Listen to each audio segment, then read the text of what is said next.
Toba taxing में शहरियों को रिलीफ और सब्सिडी कीमतों पर शाय खुर्दोनोश की फराहमी के लिए 100 से ज़ायद मुकामात पर यूटिलिटी स्टोर कायम किए गए। यूटिलिटी स्टोर बनाने का मकसद शहरियों को सस्ते दामों शाह की फराहमी थी, मगर इंतजामी गफलत और लापरवाही की वजह से स्टोर पर बुनियादी शाह का फुकदान पाया जा रहा है। यूटिलिटी स्टोर पर शाह की किल्लत और सप्लाई के हवाले से स्टोर मुलाजमीन की जानब से हुकाम बाला को मुतअद्दिद बार डिमांड लिस्टें भी भेजी गईं, लेकिन हकाम की जानब से सामान की सप्लाई की बजाय महज झूठे दिलासों का सहारा लिया जा रहा है। दरअसल मायूसी की वजह से शहरियों ने स्टोर का रुख करना भी छोड़ दिया है और ओपन मार्केट से महंगे दामों खरीदारी करने पर मजबूर हैं।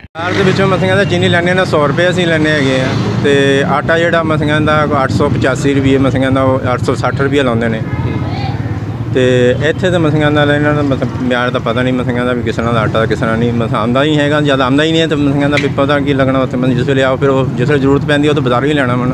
शहरियों ने यूटिलिटी स्टोर इंतजामिया समेत आला हुकाम से सामान की फौरी सप्लाई यकीनी बनाने का मुतालबा किया है। कैमरा मैन अली हैदर के साथ सुल्तान महमूद, टोबा टैक्सिंग।